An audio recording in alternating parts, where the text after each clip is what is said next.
Hello and welcome to the How to Run Chapter 1 episode of Call of the Netherdeep here on Dork Tales. I'm your Dungeon Master Kelly, are you seeing him? And I'm excited to be here because we get to break down Chapter 1 for you right now. We are actually on vacation right now, so this episode was pre-filmed, but we should be in the chat over wherever if you're on Twitch, and we're always answering comments on YouTube, so leave them below. So without taking up any more time, I'm going to pass it around the circle just to introduce ourselves real quick, and then we'll get into talking about Episode 1. How's everybody doing today? Good. Pretty good. Tired, but yay. All right, rejoicing. let's go in reverse order today and start with Caitlan. Hello, I'm Caitlan. I use she, her pronouns, and generally I play Xarria Rainn, the tiefling cleric of the Raven Queen. Nice. All right, over to Chris. Hi, I'm Chris. I play, I use he, him pronouns, or they, and I'm playing Dorlen Wildrock, the eccentric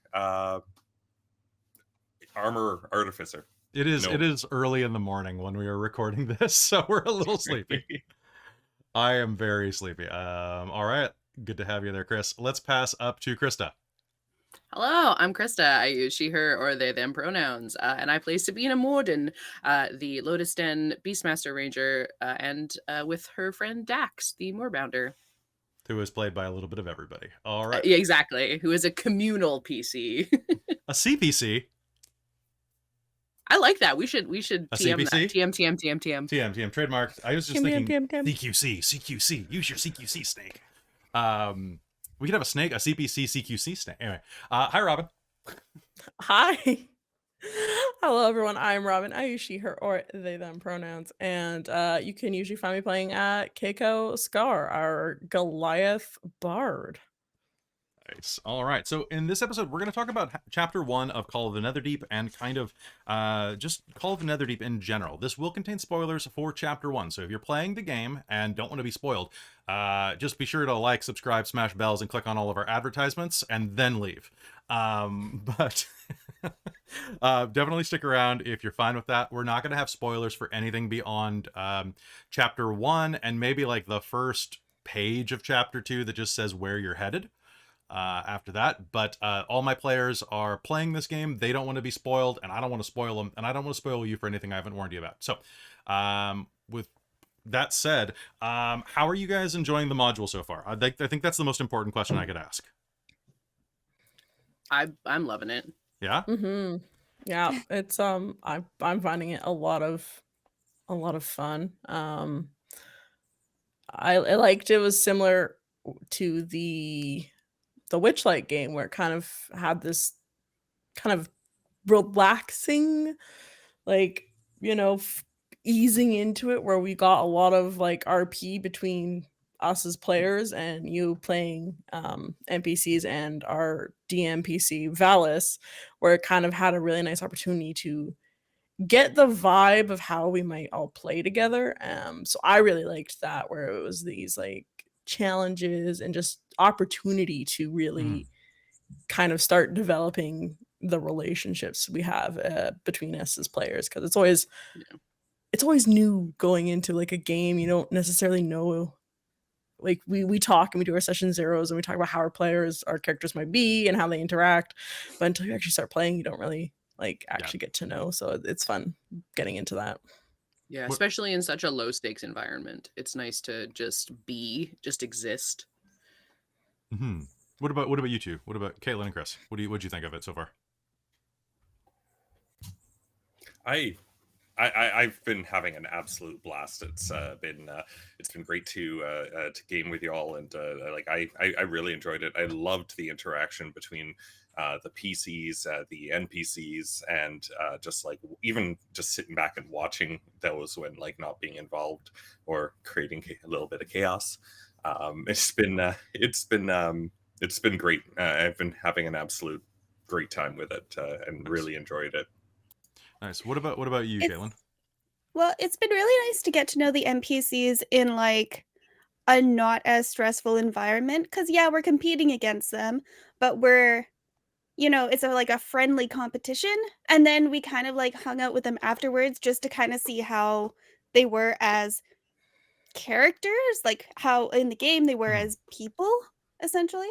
Yeah, and I don't, it's been really fun. I really It's like like- this kind of, yeah, like they said, easing into it. Mhm. It's like making Yeah. friends at like an elementary school track meet where you like meet people from other Yeah. schools and you're supposed to be competing, but they're really cool Like, people wow, that and was you have really similar good. Yeah, right. interests. Most wait of to our see what viewers are happens. nerds. Can you use a different metaphor? Maybe a science camp. That's what I, Okay, hey, yes, I'm here. science fair. Science Yes, fair. a science fair. Yeah, there you go. I did those too. I'm just I did those two as well. I'm just joking. I actually went to UVic in like grade 7 for like a regional science fair thing. It was great. I did the UBC Aw. one. Nice. If we had been better, we would have met at the provincials. And defeated each other. It would have been a Pokemon duel.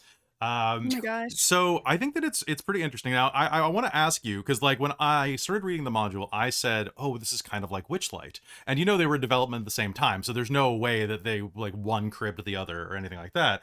But for 3 of you are in Wild Beyond the Witchlight, because people are going to ask, which had the better introduction? Do you think Netherdeep or Witchlight? I have an opinion, but I want to hear your guys'. Yeah. Okay, I Yeah. think I liked Witchlights a bit better, just because it seemed like there was not stakes to the games, but it's like there was kind of a more of a storyline that happened within the area where the games were played, Mhm. and we actually had secondary tasks to do at the same time because we were like, oh, let's play this game, but also we need to talk to this person, kind of thing. Mhm. Whereas with Netherdeep, it was just purely just kind of like fun to win the medal and then to, Yeah.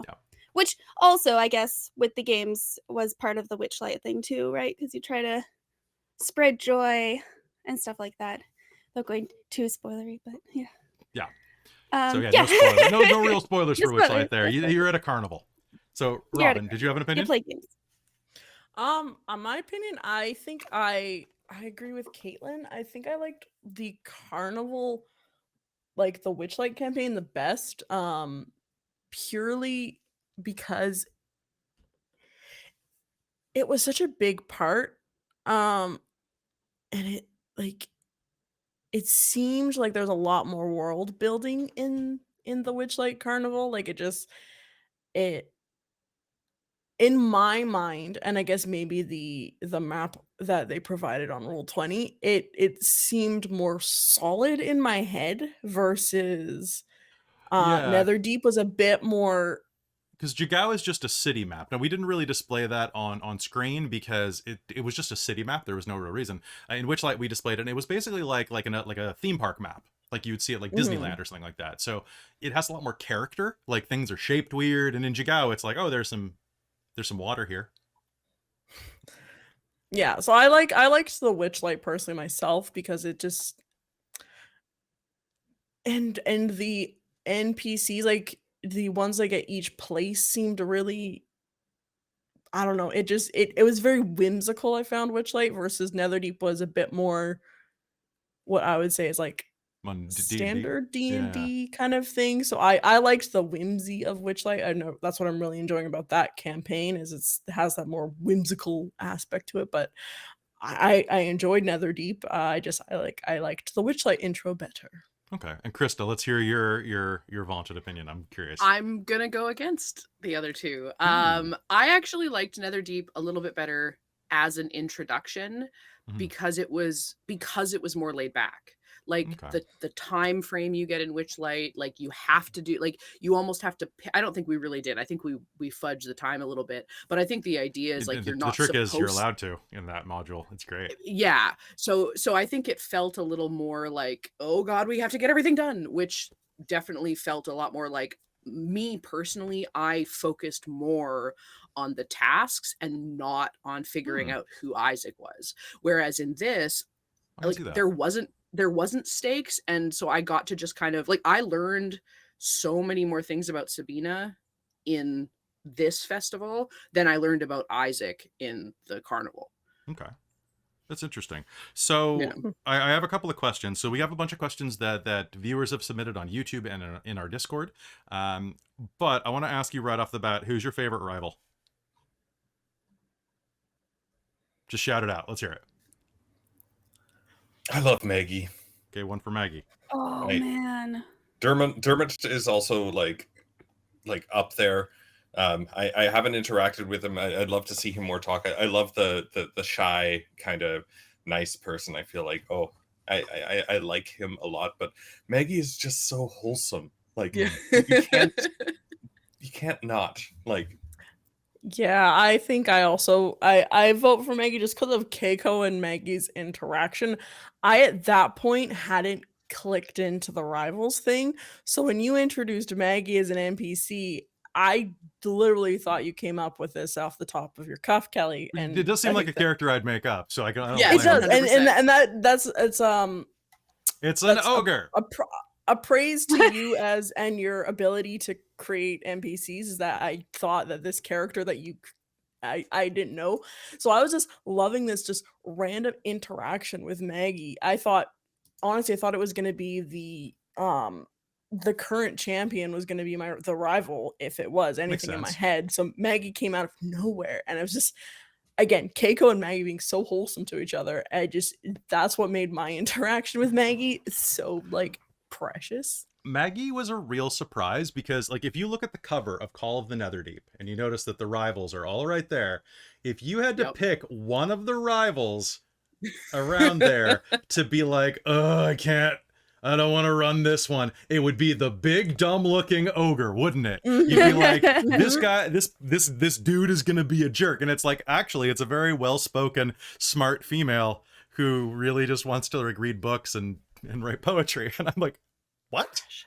What Yeah. am I going to do with this? And then it just kind of it's one of those weird things. What about you, Caitlan, Chris? Caitlan and Christa? Oh my gosh. I also really like Maggie, but I also really like Dermot. So Really? I'll probably go Dermot. Dermot. Yeah, I don't know. Okay. He's also really wholesome in a different way. Like He's always got your back too. He's always just like, he's always got your back. Yeah. feel, Yeah. touch hands. Oh, Exactly. Yeah. Beautiful. All right, Chris, did that change your person right there? So I think my favorite interaction has been Maggie. Well, Maggie, because of like Sabina and Maggie got that cute little like walk and poetry thing. I thought that was very, very sweet. I'm gonna say Xarria. Oh my god. My next question was, who is your least favorite rival and why is it Xarria? And you See, just threw I didn't even write down his name because I was like, no one's gonna like him. So I like him because yes, he has this like hard exterior and he's a bit of a dink, but his interaction with Dax was very sweet and very cute. And Sabina, now that they're traveling together, has a little bit of a goal in her heart to be part of his heart. Like Nice. she wants to befriend him because it's not like she's very wise, but she is not smart by any means, and he's so smart and she wants to like learn that from him. Nice. And so I personally really like Xarria as a character. And that's who you're gonna marry. Sabina's gonna marry Xarria. And then they'll both die after pledging themselves to the Luxon and be reborn There you as go. something else. there we go. As Maggie's. Okay, that's interesting because like nobody voted Irvin, and I love Io. Like Io's my favorite because I just get to say whatever's Yes. on my mind at any time playing her. Be like, you suck. Let's grab beer. It's you know, honestly, like I do think like all of them have one, they're all very, very different. So like kudos on you for like pulling that off. Like it's if you didn't even do any voices, like just the manner of the way that you're speaking, I think it's very clear which one of them you're doing. But they all have something that's like really interesting and likable of them that like motivates you to try and kind of want to get to know them better. And you asked like who the least favorite is, and like Xarria's a dick. Like he comes across as a dick, but he's still interesting. Yeah. So it's hard to say that there is a least favorite. Maggie and Dermot for me, I just love how wholesome they are. And as Caitlan put it in like a different way, but I love Irvin. Like just Yes. his Urban? like freaking like Chad Urban. Carl sorry, Urban. Urban. And Io's just been an absolute blast as well. And Xarria, I think like just kind of like tempers them a little bit and adds that like they're all great.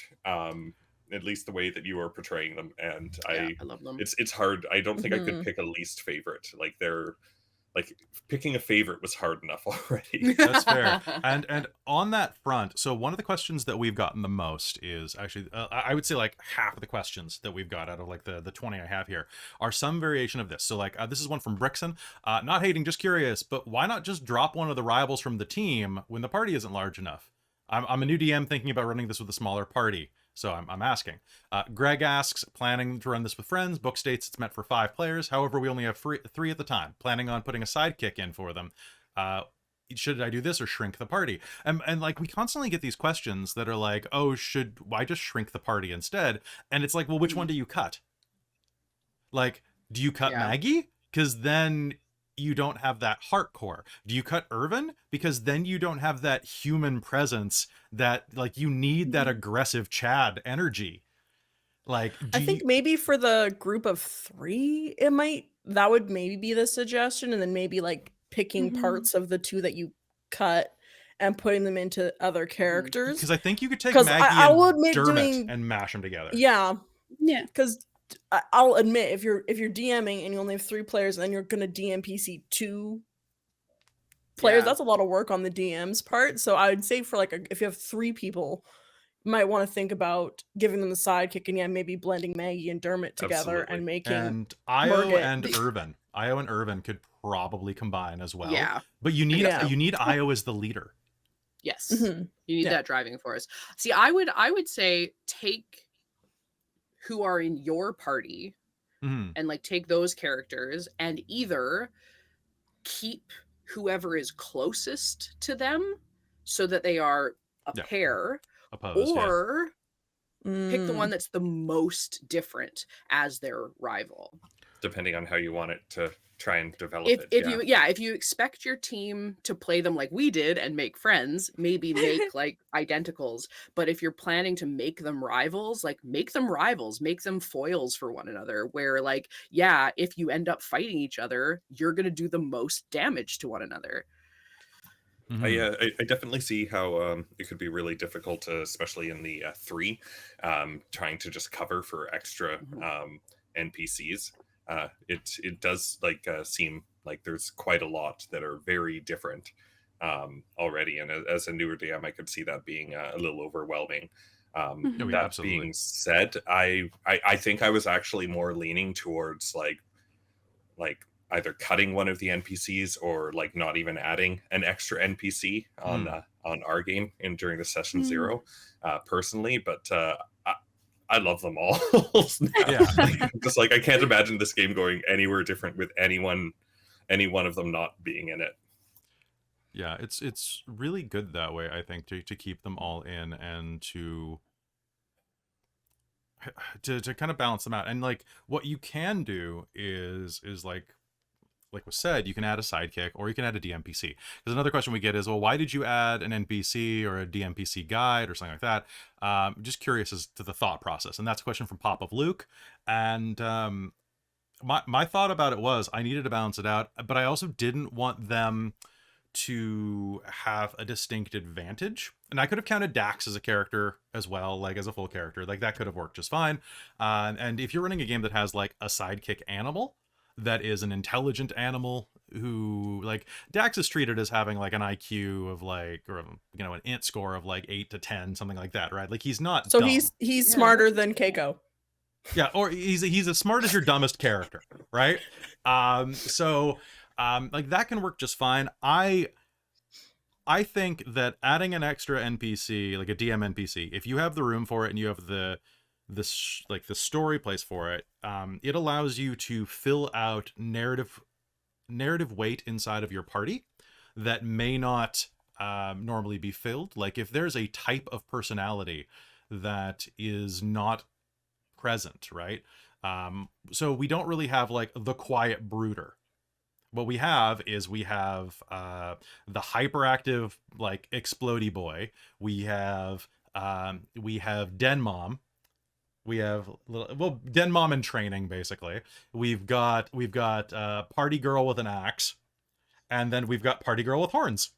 So we don't really have And I really want to say that I really love all of the players so far, and their characters. But I love all the characters so far because it's a very interesting dynamic from a lot of you. Like getting Robin to play that kind of like boisterous, like bardy sex bomb is really cool. And watching Christa really like roll around in her soft side and Chris go insane as this little button pushing sociopath.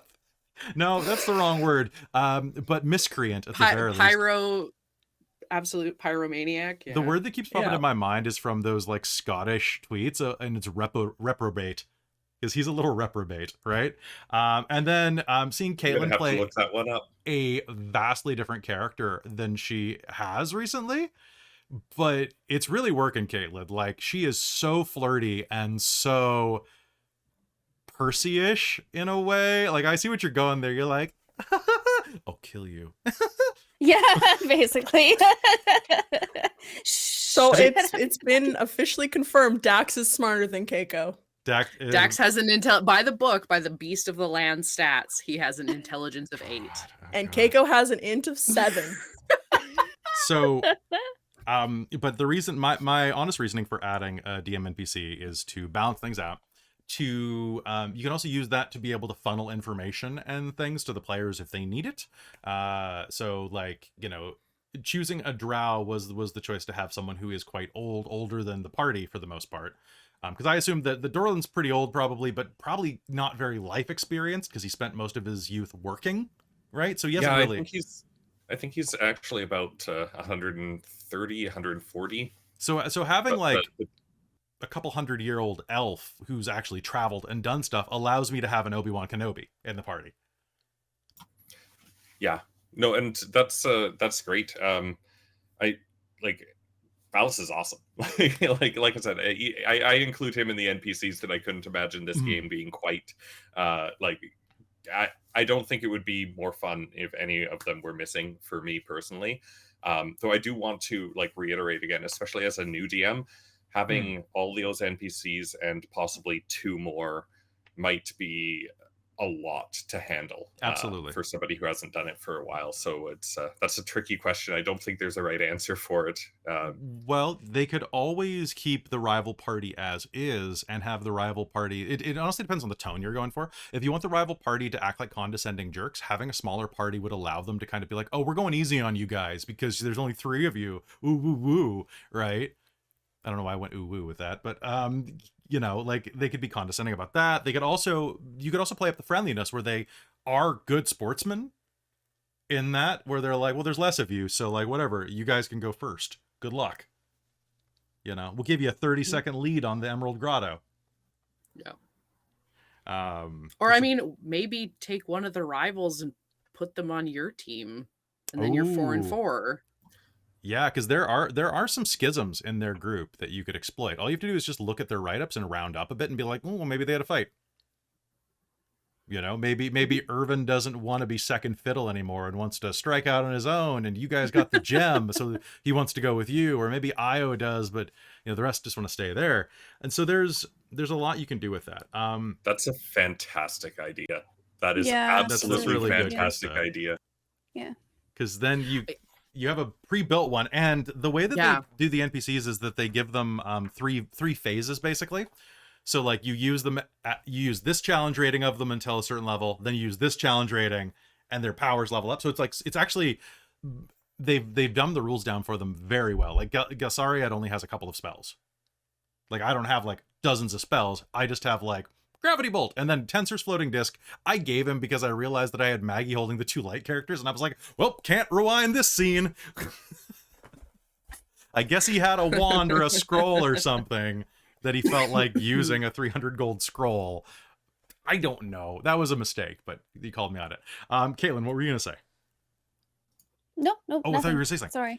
I don't think so. So real quick though, on the thing about DMPCs, someone asked a question about them.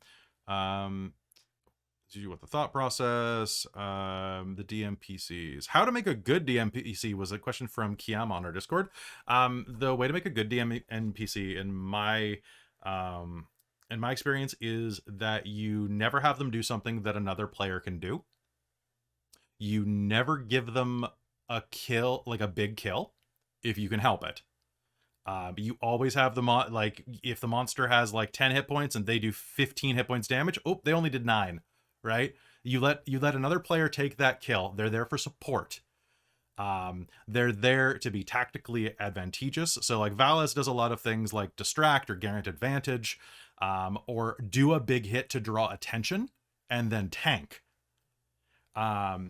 You also want to make it so that they are not talking over the players constantly. Like they are there to support. So if you are good enough to come up with like one-liners and quips and things like that, have them be the sarcastic friend in the background that occasionally is like, yo, this is going to get us killed, like type of thing, right? But use it to up the drama, suspense, and to like build like relationships, but don't steal anybody's role. Make sure that if you've got like the inventor, I don't throw an artificer in. And that was one of the reasons why when we were talking about it and I was kind of hemming and hawing, is that I realized, looking at some of the spells that you guys picked, having something like a monk would be a little too much like frontline combat, which could be good, but that would also kind of, it didn't feel quite right to me. And the abjurer had too many specialties or skills that were the same as Dorlen, where I was like, I don't know if I want more protection in this party. We have an armorer, we have a cleric, we have a lot of buffs from the bard. Like it just seems like it might be a little much. But having a fighter to go absorb some damage up front, yeah, that seems pretty good. And then I started coming up with his backstory, and I'm like, oh, I can use this to leverage the shit out of drama. If you couldn't tell that something's coming, it's coming. What is the if you want to say, but what is his subclass? You will find out. Okay, cool. The other thing that I strongly recommend, if anybody ever makes a DMPC, there's a term that I like to use called spotlighting, where you try to make sure that every character gets a spotlight moment once an episode. You don't tell them this. It's not something that you really verbalize, but what you do is you try to make sure that everybody gets their spot in the light once an episode at the very least. You know, you focus on them for, even if it's just like a 5-minute conversation or a walk with Maggie or something like that. You make sure that everybody gets a cool moment, because that's why we're playing this game, is to feel cool and have fun. Your DMPC is exempt from this. They should not get a spotlight moment unless it's crucial and does not detract from anybody else. So this includes things like, if I were to reveal that the NPC has like a really cool backstory, unless the players bite, that backstory does not matter. You have to be willing to just bury it and be like, yes, my dark and tragic past. Yeah, that's nice, bud. We gotta go buy some apples for the thing we're making. Well, and I think you did that really well with Valis, of like giving him that, like, he's been to Bazan. Bazazan. Bazazan. I like Bazazan way better. Bazozan. Bazozan. Pazuzu. Pazuzu. Pazuzu. Away. Exactly. Xanadu. Oh God, now I'm thinking of Sean Connery. Look it up. Anywho, so yes, the like having him have like, you know, be guarded, but like he's doing a character thing of like, this is my dark and tragic backstory, but it gives us information. So yeah, he gets his little moment, but it's in benefit to the players. Yeah. And you should always do that. Like the player, if you are doing something that is like a self-aggrandizing, because honestly, like, it's your entire world, like you're in the spotlight full time as a DM, so there's a lot less pushing and pulling to try to get yourself to feel cool if you're doing it right, because you're already doing most of the talking, right? Like, or at least equal amounts of talking to the players. So one of the biggest perils of a DMPC is making the self-insert cool character. There are so many Reddit posts, there are so many horror stories about people who like, my character's the chosen one, and I'm running the game because no one will run for me. And let me play this character because he's OP, and I created all of these spells and stuff. If you are going to do that, I don't want to put myself on a pedestal, but I think one of the best examples of that is an episode of our Shards of Nirn campaign, our homebrew, when it's like, you know what episode I'm talking about immediately, Robin. I'm talking about Farah in the chamber. And I'm like, Farrah's like my DMPC is going to do something really cool. And I warned everybody at the beginning of this episode. I'm like, I have a spotlight moment for the NPC. I'm sorry in advance, but I have to do this for myself.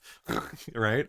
So I think that if you're and being honest about that is fine, right? Like once in a while, like, yeah, sure, have your moment. Like, and she you've been earned it. playing this character as Yeah. she's the DMPC. Like this character has become a player, but by you. Yes, you're running the campaign. You can kind of have a foresight to give her this moment, but you also give that foresight to other people. You give that opportunity. So having a once in a while, yeah, I'm gonna have it's like once a Farrah season. do this fucking badass thing. Yeah, that's totally acceptable. It's not like you're constantly hogging, going, I'm going to get all of the good stuff for Farrah, and none of you guys get anything. Like, you don't do that. That's true. And that's the thing. It's not at the expense of the players. And quite often when people do that, and the mistake that you see people make and talk about all the time when you look at it is really, it's the DM like doing it at the expense of the players, like fun. But you still have to have fun too. Like everyone needs to have fun at the game, at the table. And, you know, it's and it's not at the expense of for whatever reason, the players are the protagonists. The spotlight Absolutely. is generally on them, but like you don't want to be taking that away from them constantly, right? Yeah, exactly. And if you're using, sorry, go ahead, Christa. I was gonna say, and really, like, if especially in the case of someone like Farrah that's been there this whole time, it's like, okay, well, you know what? They need to have some cool moments. Otherwise, why are they with your party? That's true. Exactly. And this one was specifically used, and if you use a DMPC, try to do this. Try to give them a way to explore parts of the world that you don't have a good narrative reason to fold in. Because I use this as like, she's a humanoid dragon, like she's a dragon. It's a thing. Go watch the show. And I use that to show that, oh yeah, dragons have more magical reserves than normal people. They're bigger and scarier. She's like a little baby, but she can cast a 9th level spell if she needs to. It damn near kills her, but she can do it. And that's a whole like, oh yeah, well you know, dragons can do things that are beyond, you know, human comprehension. And which is really good because we're kind of going into this big place where a bunch of dragons are doing bad things. It's about to be a dragon war from the looks of it. So it's kind of like a way to like explore the world. So if you're using a DMPC, try to limit what they take. Try to make them be givers. And also just make sure the players like them. If the players don't like them, have your DMPC retire. And be honest, like the second you guys think that Valis is boring, he's going to slip in the shower. Oh boy. 400 years of life. Oh no. I hope it Because would be a little bit more dramatic than that. okay, fine. He slips in the bath. There we go. Yeah, it's a clawfoot That tub. hurts. It's a clawfoot tub. And it was built by a high elf for the express purpose of killing drow. No, it Very was Ba-ba-ba. okay. So anyway, that's my rant about DMPCs. So here are some fun ones that I want to get in and get your opinions on. So which rival would you remove? I mean, like Dermot or Irvin potentially, but I probably Dermot, because I tell you what, if you are going to remove somebody, remove Dermot or Maggie from the party if you want the party to become more evil. Remove anybody but Dermot or Maggie if you want the party to go more good. That's because like each one of them adds to tone. Dermot is level-headedness, Maggie is kindness, Irvin is adventure and carelessness, Io is ambition and drive, and Galsaliard is, which I'll never pronounce his name right, so Gally is Raceland Majere, so whatever you need. Oh wow. Yeah, he is. He's basically like he's like chaotic good Raceland Majere or something like that. So there are a lot of things in chapter 1 that you have to set up. So like running these little festival games, try to milk as much out of Jigao as you can in terms of like the flavor of the place being like this chaotic shanty town built by goblins and orcs. But the relationship you're building up with the rivals is really big. So, some questions that we had. How do you keep the relationship with the rivals? This is from Norik Weiss, I believe it's pronounced. With the rivals in a place where the players like them enough to not try to kill them, while making them antagonistic enough to keep the party from permanently joining up with them. Well, I failed that one because the party has joined up with them. Oh yes, very much. For now, who knows Mhm. what'll happen in the For the future? moment. I would Exactly. I would remind you all that to treat relationships like you did in middle school, where you can be best friends with someone one week and enemies the next. Because just because my party is traveling with them and friends with them doesn't mean they're not going to have a falling out, or we might have one of them join the party. Who knows? I would be entirely fine with one of the Dork Tales team members, like costuming up as Maggie every week. So much There you fun. go. Gosh, yes. But like, I mean, Well, that'd be and That's real, the new project. Trazelta actually is just Irvin. Like, just put a blonde wig on him, and that's. I'm so tired and drunk. That's Xarria. You can do that. You can do that so easy. no, Traz, we my. don't think you're an alcoholic. No, but I think you play tired drunks really well. He plays tired drunks very well. Yes. So, Uh, Caitlan. I would. I mean, really, at the end of the day, you're in charge of it. So, like, even if you make them super best friends, you can have some reason of like, well, we can't go with you because we've been paid to go do this other job, but maybe we'll meet up with you in this thing. And then they show up later and oh yeah, our job ended up being this thing that is the same thing you did. We just didn't know. Right. Like there's all sorts of weird one-liner narrative reasons. They do it in movies all the time. You get one line that's like, oh, that's why that's the thing. Okay, cool. And it just hand waves everything. Yeah, absolutely. Absolutely. Anybody else have anything on this one? Something I'm that that I was kind of thinking. Oh no, I thought Caitlan or Robin were about to speak. So That's okay. so I something I also want to, and am actually really personally looking forward to seeing, is one of the things that we talked about during session 0 about this game was corruption. Yeah. And like how that is. So I have no idea how Dorlen's going to turn out, or the other party members here, or them, like the rivals, and like the idea of there being something kind of a little insidious going on that's affecting people. Like I think that that's going. I'm really excited to see how that plays out, and what kind of effect that has on relationships, because like you do always have, like in a game like D&D, like the mechanical effects of like confusion spell or whatever doing weird things, but especially having developed this close relationship with them, if something like goes on that like messes up with the character's mind a little bit, and they start getting a little angry, or like making maybe some not so good choices, seeing how that develops, and seeing like that there is a good relationship right now. I think that that's just setting up the possibility for more, or at least I hope so. Yeah, there is no worse enemy than a friend, and there is no better friend than someone who was initially an enemy. A lot of the time, you know.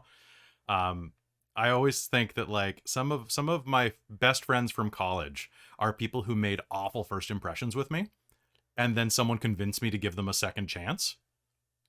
And then I'm like, oh, actually, I really like this person. They just really botched that and oftentimes that was me doing the botching too. But like, yeah, like it's the same thing. Like nobody can hurt you as well as somebody who knows where to stick the knife. Exactly. I was just about to say that as well. If we start off as friends, we could get to know like how they work, how they think, and what their weaknesses are, and they can do the same to us. Yeah, vice versa. They can really. They can Kelly's really good at that as a DM. He's really good at knowing what makes your character tick, and even stuff that you don't necessarily know about your own character, and you have a great power of absolutely devastating character sometimes in the best way possible. And I mean that with like high compliments, that you Thank are you. able to just like work Always the happy knife to in and be hurt like, people. holy crap. Thank you. You'll make me blush. Okay, so some questions also about this. So was there anything unexpected when running the festival games the PCs did attempt? That no one tried to do the swimming competition, so I had to make the NPC do it. That was weird. I wasn't expecting that. I mean, I did offer. one. I Dorlen did offered to as do the well. swimming, Did you? and Because then Vala, I did, and then Vala said, "No, it's okay, I can do it." Well, because Yeah. it was really Because I was metagaming it. I was looking, going, I don't have good stats for this, but I haven't done anything yet, so I'll do this one. Meanwhile, I was going, I know I have good stats, but I did the athletics check earlier. Like you don't I know. was trying to put Dax forward to do it personally. That's fair. Dorlen was trying to get involved with everything. That's fair. I Sorry, one of the things that Xarria didn't want. Oh, sorry. Sorry, go ahead, do it. Just gonna say Xarria didn't want to get her hair wet. That's all. That, which is great, and I love that as a character detail. I think it's one of the things that you got to watch out for in this is that you don't have one player like go and try to steamroll everything, and I think it's really great none of you tried to do that. Like, even though Dorlen did try to get involved, if someone else put themselves forward on a solo attempt thing, like, honestly, you're not supposed to be able to help out with the riddles, but you all started doing it, and I'm like, you know what? I don't care. It's for charity. I doubt that, like, you know, the Goblin Bishop is going to turn you away from, like, winning a 1 copper medal that cost you, like, 4 gold in donations to enter. Like, my only question with the riddles thing is that they say that there are multiple people there looking at the riddles. But how are you supposed, like, doesn't that just spoil it if someone walks up and goes, "It's an egg"? You know, Well, or I something. kind of figured, like, really, they should have had like a written like a silent submission. auction, right? Like, it should have been like, "Oh yeah, it's like over here." But they don't. Then how do you get zapped? Mhm. How do you what? Exactly. Get zapped. Like, and that's like an example there, because I was like, oh, Yeah. I want to see what happens if I put the wrong key in. Yeah. So, but you have to do. Yeah, you're right. So, how would you get zapped if you write it on a card? But it's like there are other people. Like, it should have been in a tent. Yeah. Or something like an escape Mhm. room almost.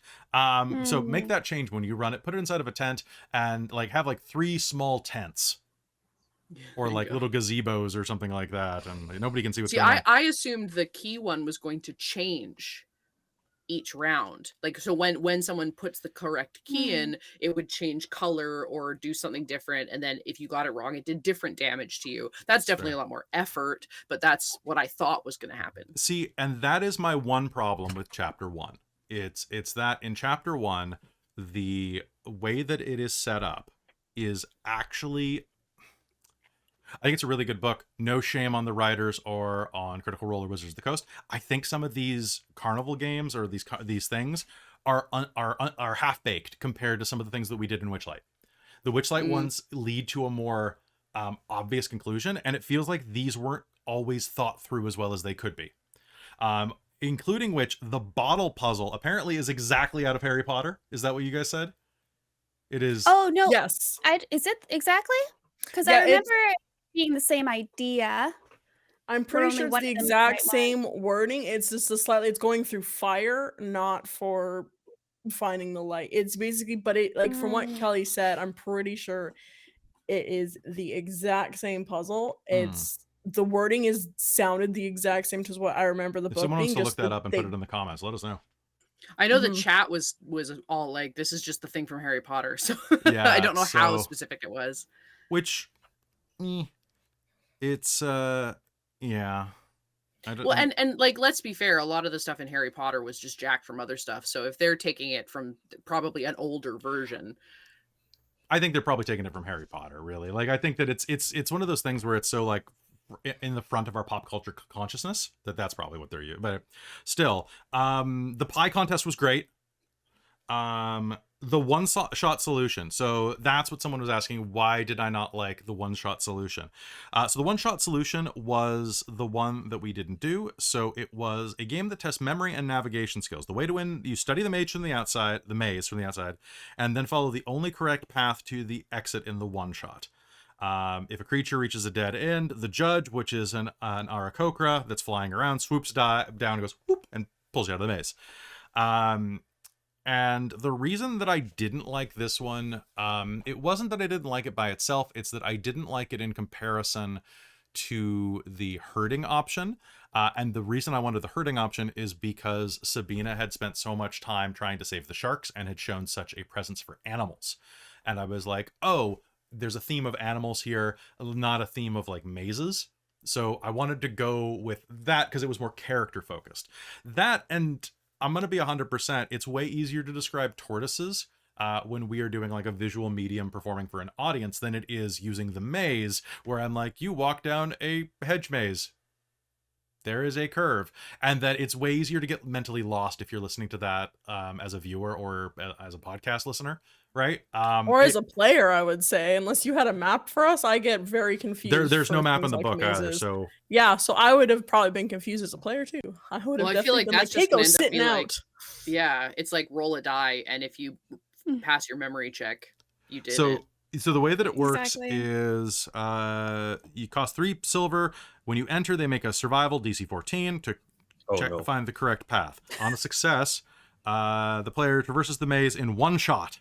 On a failed check, they get lost and may try to hide from the Aarakocra and try again. And like the hiding from the Aarakocra Gotcha. makes sense, but it's also one of those things where if you're playing like a good or lawful party, the idea of cheating might not immediately jump to your mind in a maze challenge. In a game of cards, sure, but in like, that's like if you're going to a carnival game and you're trying to like throw the balls in the cups when they're floating around, you know, and you're like, oh, I'm just gonna be like, look, a monkey, and just start like dropping them in. Like, I mean, actually, you know what? Well, I know a lot of players that would do that, so never mind. But like, I picked that one because I was like, we're running a little low on time because Christa had technical difficulties. Because the way that the book is meant to do is you're meant to do the challenge stuff in one game and then spend the next game doing the Emerald Grotto. And I was really worried that the Emerald Grotto stuff would not have enough time if we had to go back through and run 2 more challenges. So I cut it down to 1. Turned out I was wrong. Emerald Grotto, you guys speed ran that thing in like... There was pressure. So Like- I was also thinking about this. I remember you please. saying, and I'm wondering if maybe, because we were thinking, man, we have to go, go. So I didn't really have any in-character interactions except let's get to the next room. Figure it out, let's get to the next room. So I'm wondering if perhaps there's supposed to be, like, they would assume you'd have more interactions maybe? Okay. Or... Yeah, because I felt that as well. Hmm. It was the round thing. Okay, And- so... Go ahead. And it was yeah, it definitely felt like a very, very rushed, and it seemed like even with the like just the 1 or 2 like things that we did that didn't like weren't immediately progressing, like made it so that we just barely beat them. Okay. Like Do you want me to go through this section? Because I think it's going to be very important for people who are running it. So here's the deal. The characters and the rivals, they go there, blah, blah, blah. Have each character make a dex check. If at least half the party gets 13 or higher, they go first. Otherwise, the rivals enter first. Okay. Keeping track of the race. The progress of the race and the rivals as they move through the grotto is measured in rounds. You need to keep track of the number of rounds it takes the party to traverse locations, as it affects the encounter at the end. If the rivals enter before the characters, they choose whatever path the characters didn't take. So, pardon me, if the rivals go after you. So they took the south, you took the east. However, if you guys go second, they take the east passage, and I think they take the east one, and then Maggie blocks the way. But we'll get to that in a sec, because there's a specific question about that. So, the way that it works, you have to track rounds, you have to use water, okay?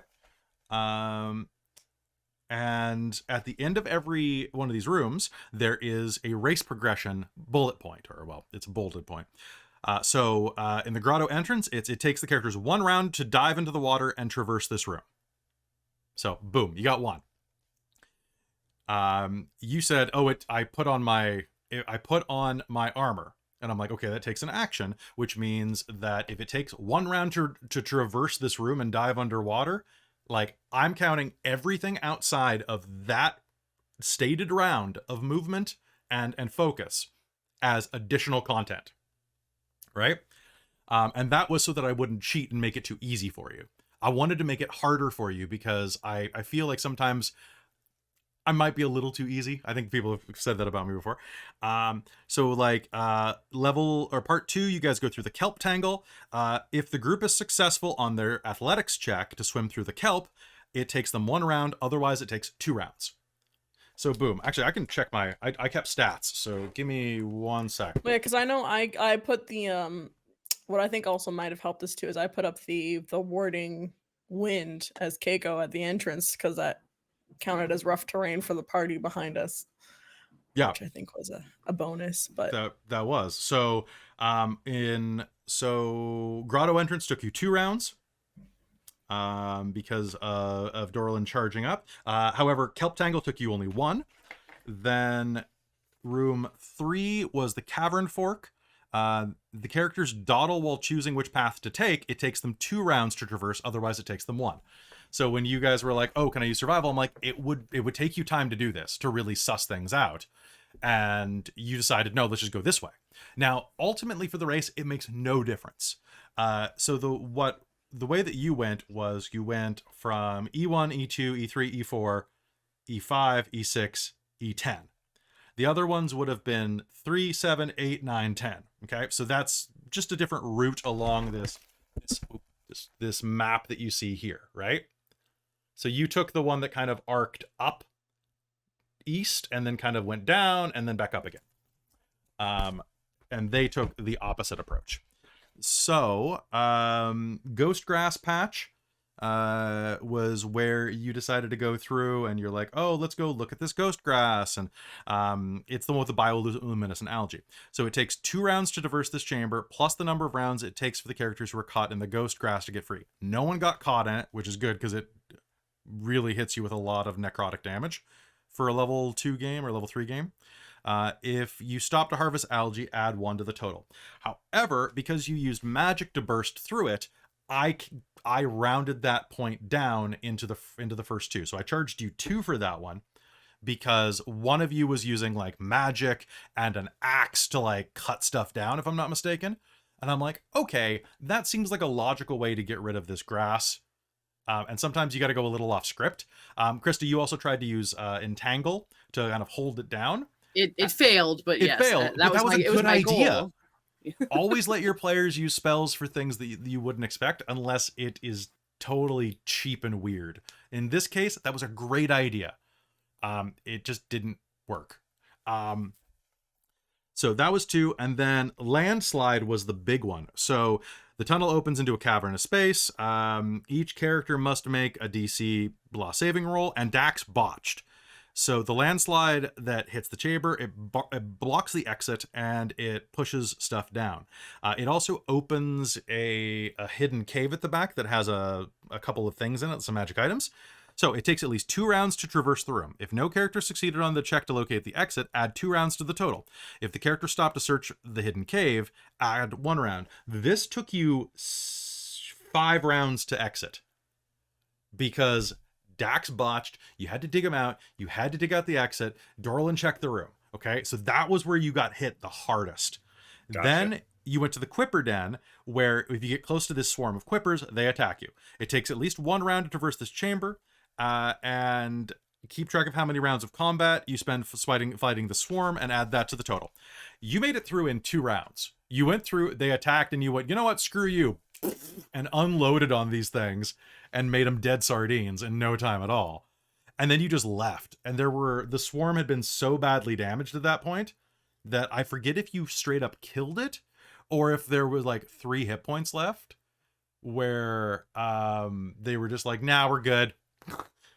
Because like a swarm that's dropped less than 10% of its hit points isn't going to keep fighting. It doesn't have numbers anymore, in my opinion.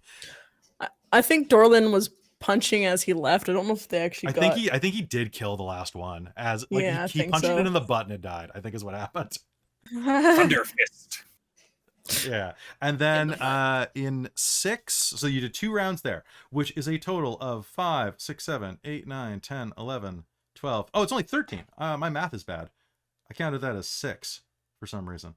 1, 2, 3, 4, 5, 7, 8, 9, 10, 11, 12, 13. So it'll still put you at 13 to 14 rounds, depending on how I was. So here is the pace. So you get into the last lair where the shark is, and the shark, that kind of weirded me out when I was running the shark part, to be honest, because the spear is embedded in the side. And the way that it is written is, the amulet is the emerald eye, the goal of the race. The spear lodged in the shark has been enchanted by the divine power of the Moonweaver. The shark uses the giant shark stat block. Any character within 5 feet of the shark can use an action to try to dislodge the spear with a bunch of stuff. And they say that,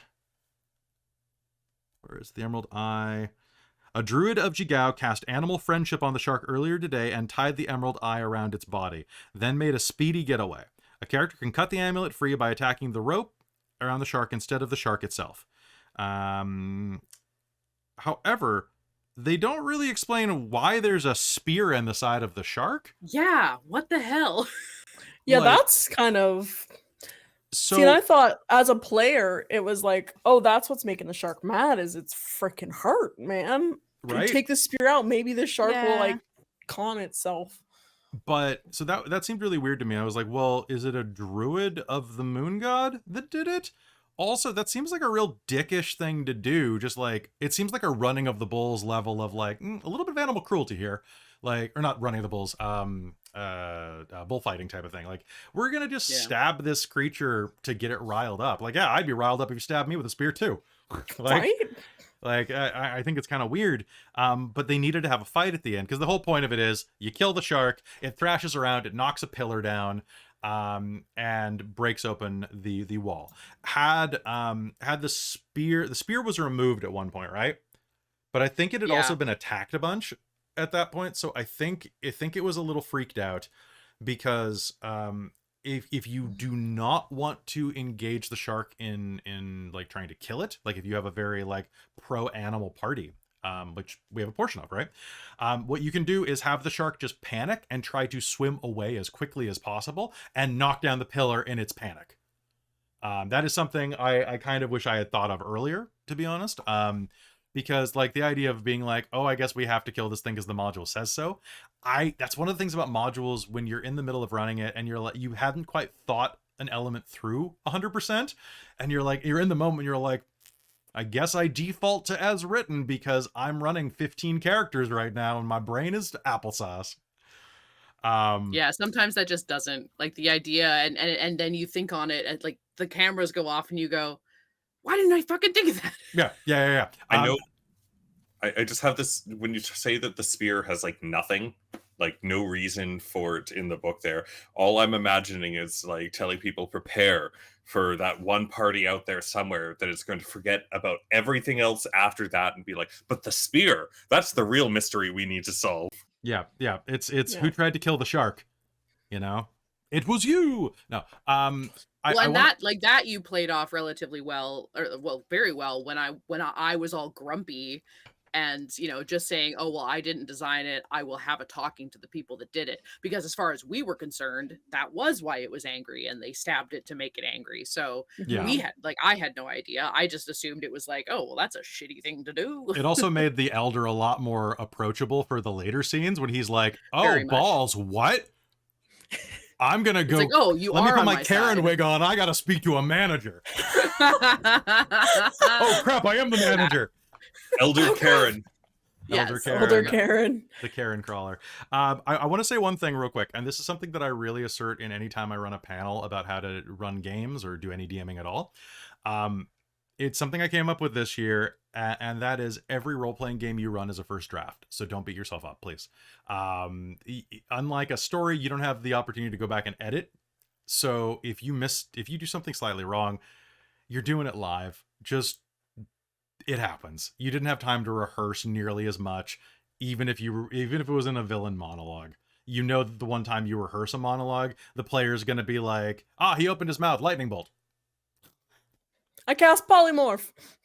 That happened to me in a game. That happened to Amy. Did that to me, where I had this great villain monologue in Rise of the Rune Lords, and she's like, "What did she do?" She was like flaming or sacred pillar of fire spell or something.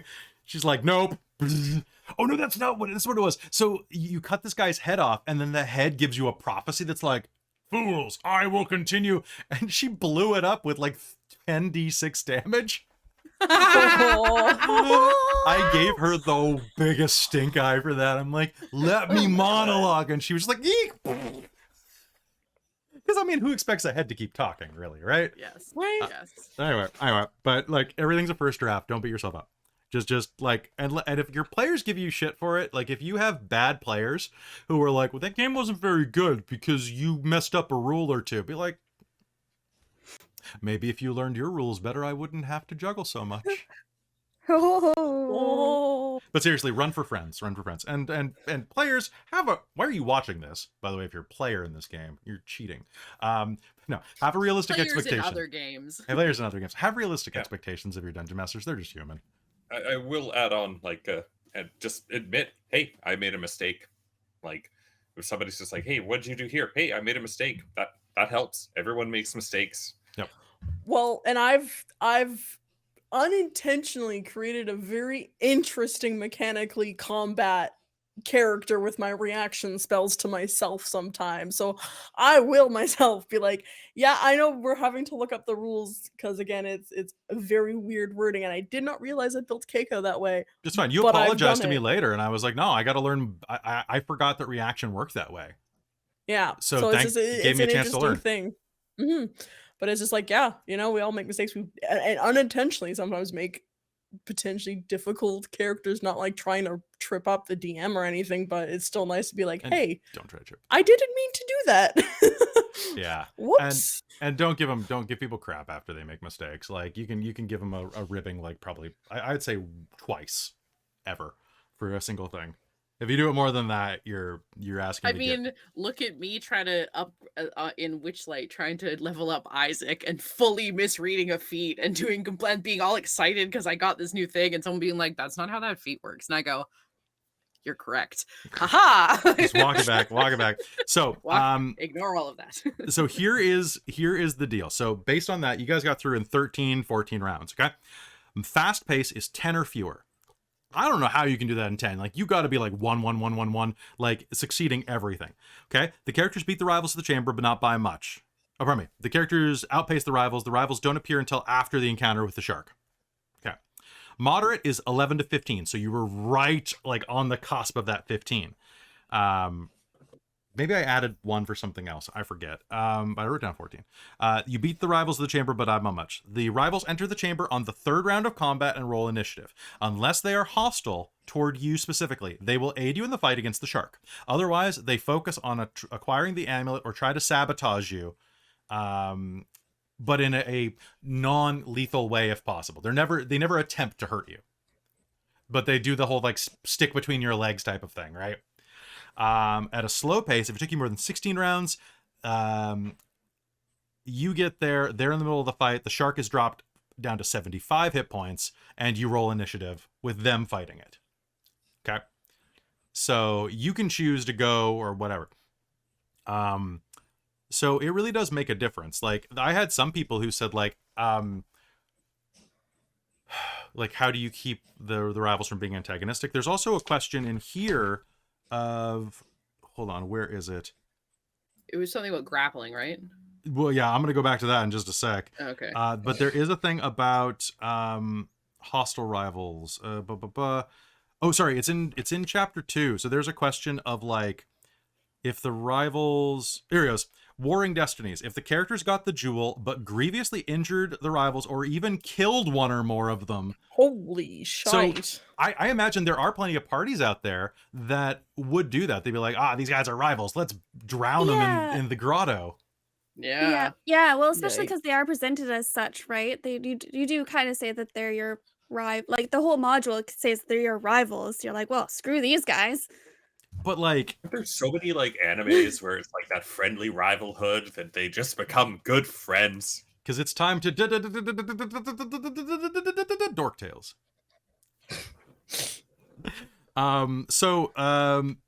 It's weird. It's the idea of being that hostile to them, besides just like being like, you guys suck, we're gonna kick your butts type of vibe, right? Instead of like, you guys suck, we're gonna kill you and your family. Murder Right? you. People jump to murder in D&D a little too quickly sometimes, I think, and that's always weird to me, because I came to D&D from like role-playing games where murder was a much bigger deal, because they were like modern day drama, supernatural drama games. Robin felt Well, that and recently. you can always tell when like D&D players start playing World of Darkness. Yeah. Because everyone's like, well, I'll kill him. Like, that's your first In broad choice? daylight. Do In you? broad daylight. There's a cop right there. I don't care I'll kill him too. supernatural. Well, I said Okay. when Whatever. I I'm a vampire. in Okay, Mage, I do what I I, had want, a- and I dominate everyone to forget. Yes, think about that. Mage So- really affected me with that because I recently went through that character death thing and I imploded someone's head with magic and I was just like, holy shit, that is like Makes a difference. it hit real hard.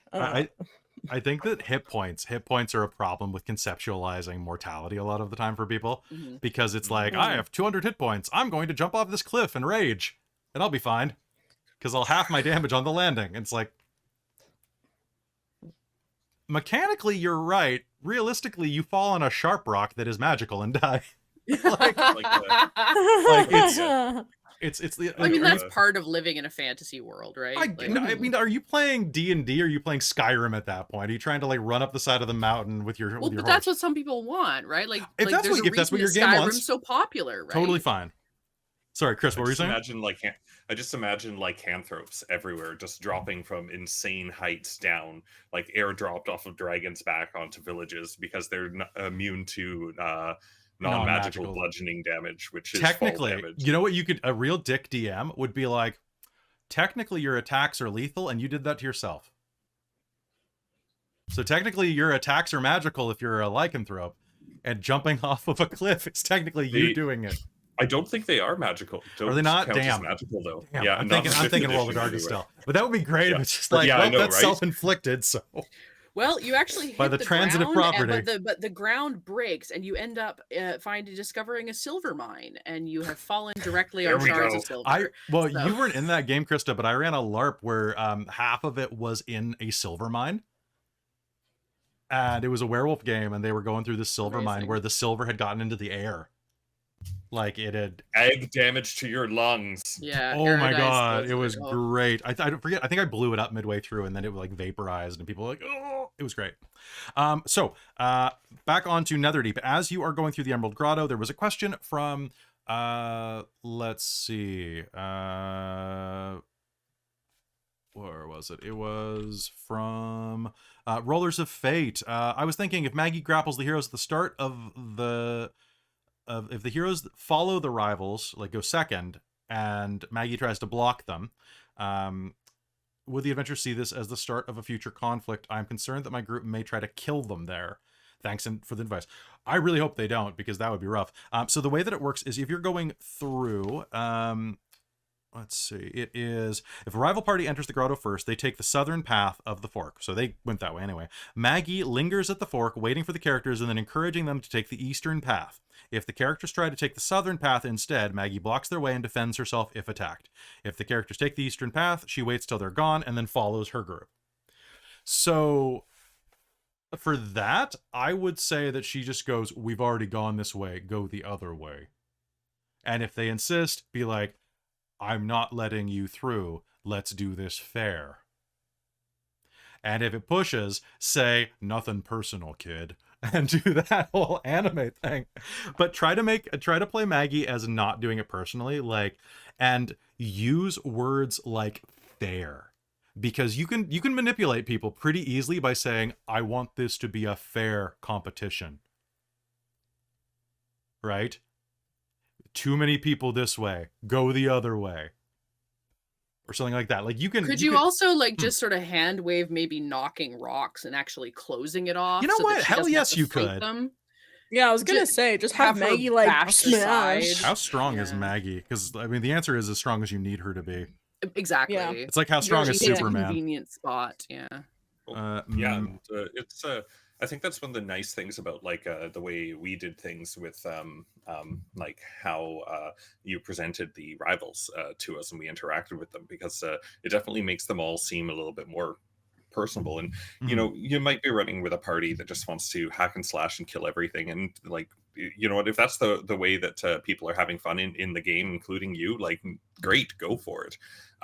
Though it's, I think that something that's like really interesting about this world from what I've seen is that it's very clear that like goblins, typical enemy, they are people like in this, and they are presented as such. Whereas like a lot of I think old school D&D players aren't necessarily used to that, but and that's something really interesting about the setting too. You're in a goblin orc village, like even like 10-20 years ago, like traditionally, like these are monstrous creatures, and nope, you're getting to meet them, you're partying with them, you're having fun with them, and like everyone is a person here. And I think that hopefully the setup that's provided there helps dig into the point, because it can be fun to play like that if that's what everyone wants to do, but I think this just opens up so much more drama doing it that way. And if you're worried that your party might and that your players might do that, and that's not the kind of game you want to run, definitely talk to them about it beforehand. Yeah, always communication it's a role-playing game. Communication is the greatest asset you can have, because it is the core of the game, is communication. Totally. So I have a couple of important questions that I want to posit to all of you before we go back to some of the viewer questions. Most of you, like Robin, you're a critter, like you're a Critical Role fan, okay? Caitlan and Chris, you have watched you've watched the animated show. So you like Legends of Vox Machina. And Christa, you're not a critter at all. You're a much bigger fan of like Dimension 20 and Adventure Zone, right? And like other things like that. Very and Dork much, Tales, yeah. of course. Of course. The DM's dreamy.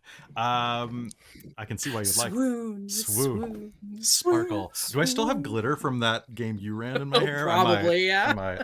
I have two questions. The first is, how good of an introduction does Chapter 1 give you into Critical Role? Like, how much Critical Role, how do you all feel about the setting? Like, how does it, like, building on what Chris was just talking about, like, how do you feel about this game as an introduction to Critical Role? Is it pretty good for that? Or is it pretty much feel like any D&D setting at this point? Because at this point, okay, Yeah. yeah, I think don't only really the feel reason the flavor yet. The flavor that came in was when you mentioned at the end of near the end of last game was the vestiges of divergence, and you can see me on camera freak out, not as Kaeko, as Robin. But that's because you know it. Like, exactly. I was like, okay, cool. I don't know Same. what this means. So that would be, I'm trying to think of something that you would know it as, Caitlan, like something equivalent would be like, God, what's an anime I know you've watched? What's a collection anime? Like that's like fairly modern. Like, oh, it'd be like I don't know, like maybe talking about like, yes, it gives you access to one of the servants from the Fate series or something. I don't know. Oh, Right.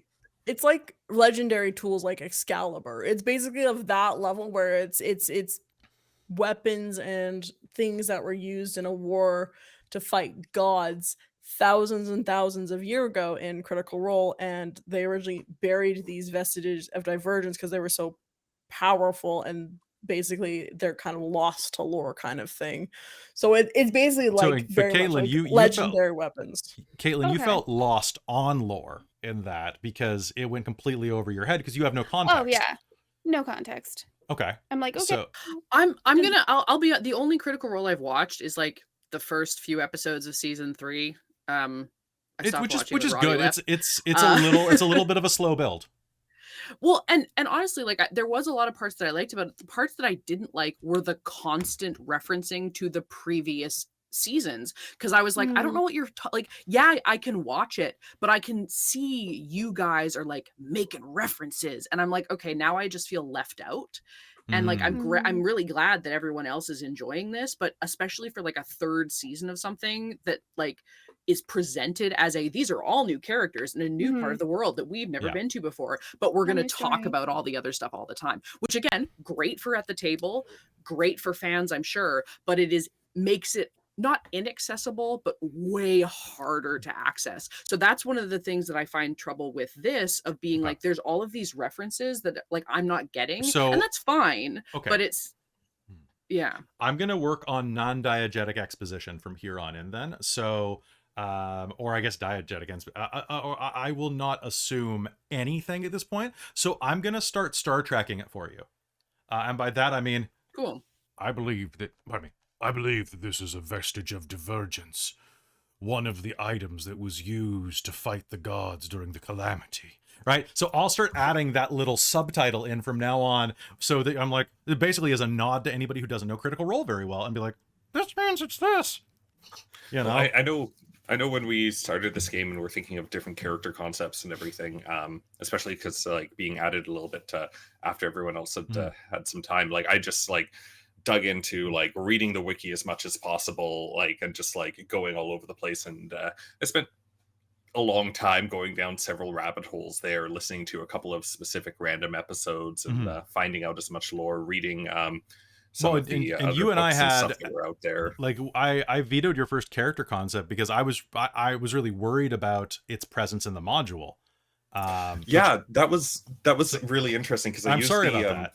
Oh no, it would have been an interesting character for the storyline, but what I did was I rolled randomly on the Wildmont guide for the Heroic Chronicle thing, and I was like, I don't know any of these places, and I have a limited amount of time that I need to focus on like learning about, and so I think one of the things that I rolled was like the Luxon Acolyte, and I was like, I don't know what the hell that is, and so I started reading about it, and I was like, oh wow, I want to be consecuted. Like, this sounds amazing. I want to be someone who's been reborn here, and I'm from Jagao, so like, let's say I'm an orc or a half orc, and like according to like this guide, like they get really pissed off, some of the wandering orc tribes, when like one of their babies gets consecuted as and like reborn as is a reborn drow. And I was like, this would be so much fun to play. And I actually rolled being in from Jagao as well on there, so like I tried to research that and like read specifically all those things, and so I got into it a bit.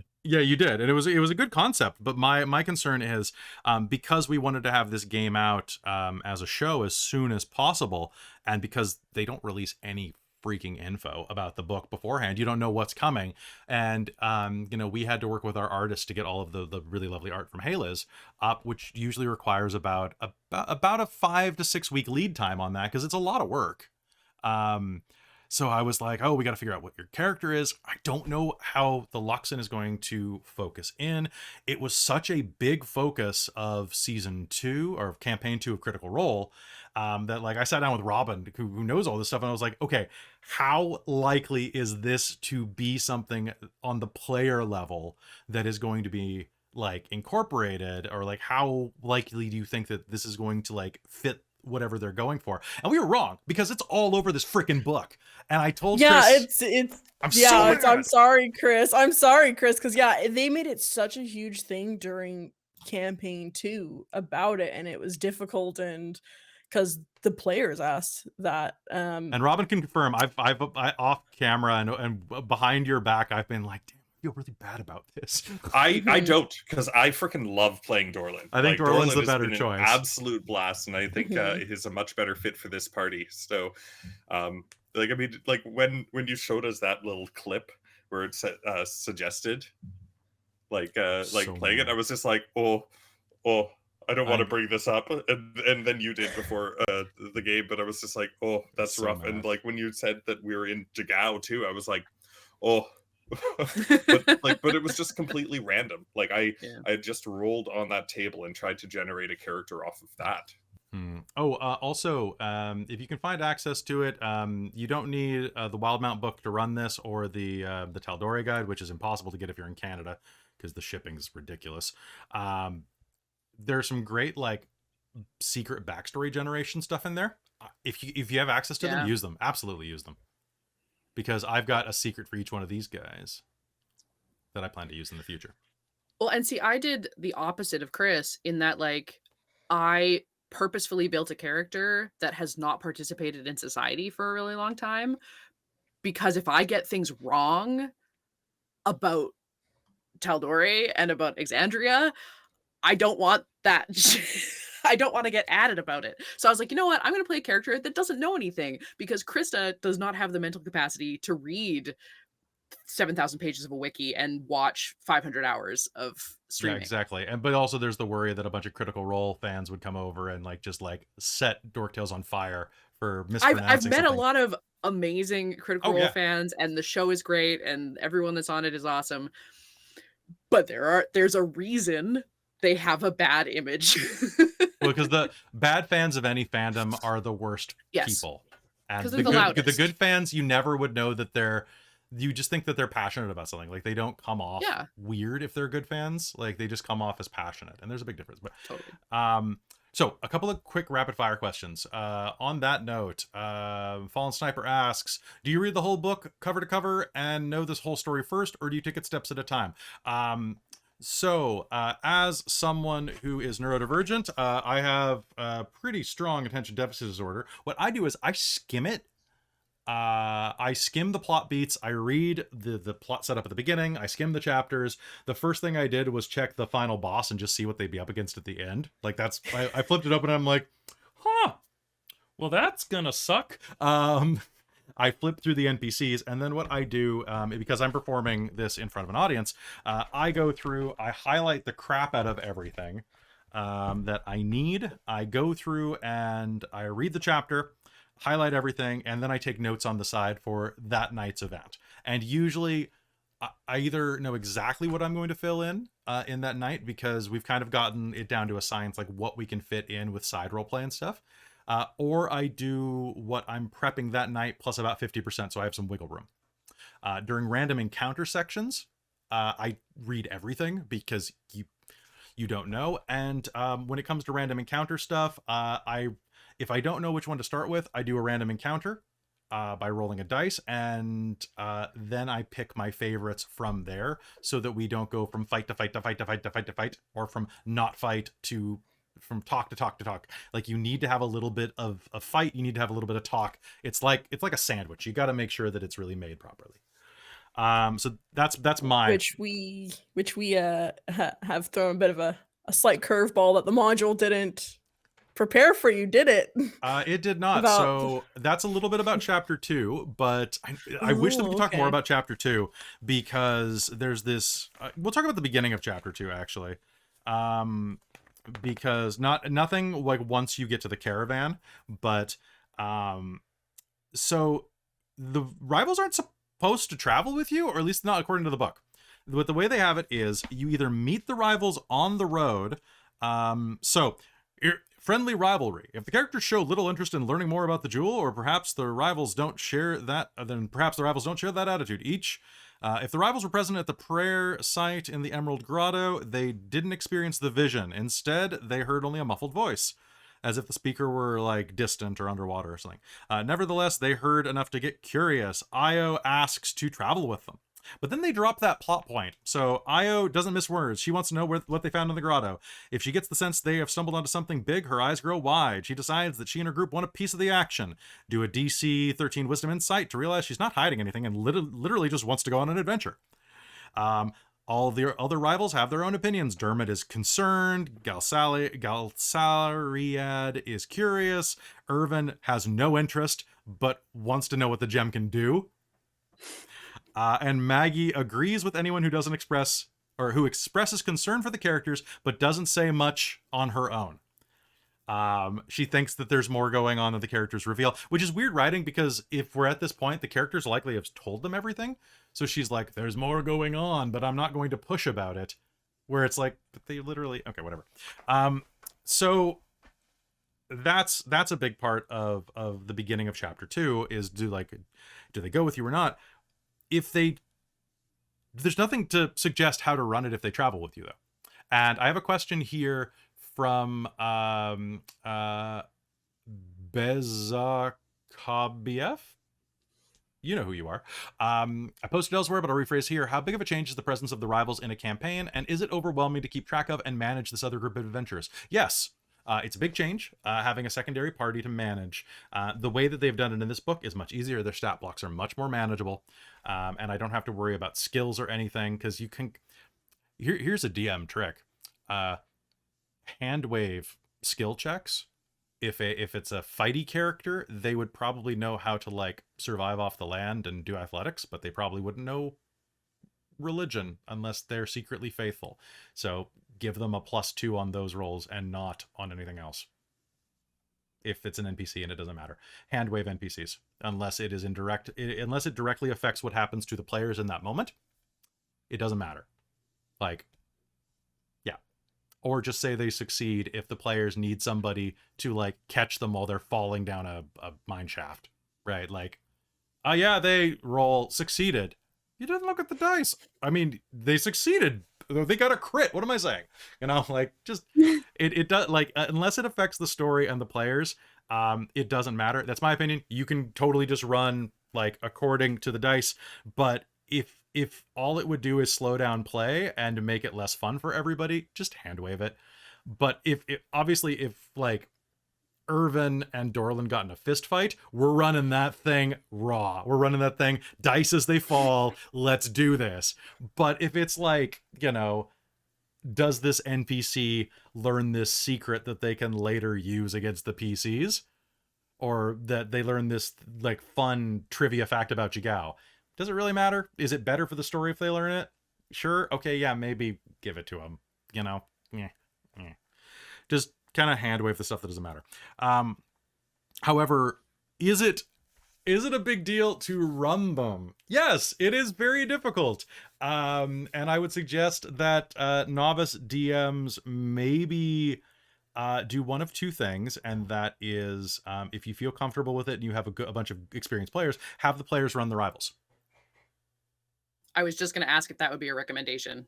I would say if you don't mind showing them their stats, even you can have them run them in combat. Knowing a character's stats, and especially because if your characters start off as friends and then split later, the rivals go through 2 evolutions before the end of the game. Knowing what somebody was like in junior high does not mean you know who they are in college. And that's how big the stat changes are. You're like, oh, Dermot, you got a machine gun between chapters. Oh, I hope that's Dermot true. has like an eye patch and a Right? bandana. Excuse me, Oh, can I take a fucking look at that, please? amazing. I want that now. Kelly, I want that. And he's got stilts, so now he's taller than Dorlen. Platform Oh, shoes. on a quick sidebar of Yeah. height, I looked up how big moorbounders get. Yeah, how And big? they are 6 foot tall at the shoulder. Holy They are sh- 14 feet long. So So I did say that he's an adolescent moorbounder. So I think he's probably about 4 foot at the shoulder. So still bigger than Sabina by about a head, I but think it's great. it's anyway. In terms of running the NPCs and the rivals as part of the party, or having them in the same conflict, it does complicate things. It also does kind of risk violating my policy of the NPCs shouldn't get the kill unless it's plot relevant. If you're running as the dice fall as they may, disregard that. Everybody has a different style, but having 11 fighters in a fight where it's like, yes, there are some random encounters in chapter 2 where it's like you're up against like 10 people, and I'm like, they're still outnumbered. Like they're still outnumbered. I know. Do I double that? Do I do what? And then you look at some of the things like Xarria has some pretty bodacious spells. Like even at first level, Io's harpoon is 2d8 plus 2 piercing. What? Jesus. Yeah. Very nice. Galsariad's drain potential is 3d10 of necrotic damage, and he absorbs 5 hit points of that temporarily. What? And he Yeah, can that just, seemed real beefy. he can just do it. It's not a spell. It's not. It's considered an action. He has distort gravity. Like he can like just compress people, and he's got a recharge gravity wave. That is so cool. Dermot has spellcasting, but he also has a ranged attack called Searing Wrath that just does radiant damage. Irvin has daggers, but my favorite part about Irvin is that if he's reduced to 0 hit points, he uses skeleton rules. Like, as in, he's just that plucky that if you knock him to 0, he makes a roll like a skeleton to see if he or a zombie to see if he gets back up. But I get up again. 'Cause he's That's awesome. Down. So he makes a con save equal to 5 plus damage taken. If he succeeds, he drops to 1 hit point instead. my And gosh. Maggie, if Maggie is within 30 feet, I forgot to use this with you guys because you guys are allies. If Maggie and allies within 30 feet of her have advantage, pardon me, everybody within 30 feet has advantage on initiative, as long as she's not incapacitated, because she's like, they're here. because she's got perception out the wazoo. That's awesome. But then, like, her hammer toss is 2d4 plus 4. Her giant maul is 2d8 plus 4, and she moves people. Like, they're That's beefy. insane. So, like, some of the challenges Yeah. that y'all are facing, like, I can only have you guys rush into the fight and go chi-chi-chi, and then have, like, all the rivals show up at the end to help so many times. So I'm going to be inventive with it in the future, where, like, they're going to get into trouble and you'll have to save them type of things. I think that that's more fair. I do think it's. I do think that them specifically being able to like keep pace with the PCs or sometimes surpass them is appropriate in this campaign, because like they are supposed to be rivals, right? At least as initially presented, like we could have come across them fighting it. Absolutely. And so I do think it's interesting playing. I actually really am enjoying it. I know it's a lot more work on you, but I'm really enjoying having this like this banter with so many set NPCs who are hopefully we're encountering like for in all the sessions to come, and having this time like with them to travel with them. It's been great. I love it. It's good. It's just running you guys as a singular party is like A lot. It's a lot. It's a lot. Yeah. One, it's like it also like unfortunately like the concerns of it bogging down initiative too. Like fights will be a little bit longer when we have double the amount of combatants that can do That multiple said, things. just what you can do as a DM if you're running them and they're part of your party or they're there and you want to speed up combat, look at their stats, look at what they can do. Assume that you are rolling a 10 on any attack roll. If a 10 plus their attack would hit, apply the average damage that's listed. Just do it. Just narrate it. Don't roll the dice. If you're like, obviously, if you want to do the dice, do the dice. But if you're just trying to get through a ton of NPCs, write them down on index cards and be like, okay, cool. That's that. So just compare, contrast. All right. Irvin like runs up and stabs him with a dagger for 4 points of damage. And then, you know, like that, like focus on the players and their contributions. That's my big takeaway. Smart. Right, it just speed through things. If like do unnecessary things or don't do unnecessary things, and average damage exists, so average attack rolls should theoretically exist. If They give you those numbers in the book for a reason. Exactly. I also love that in the middle of this, they also give you battle banter.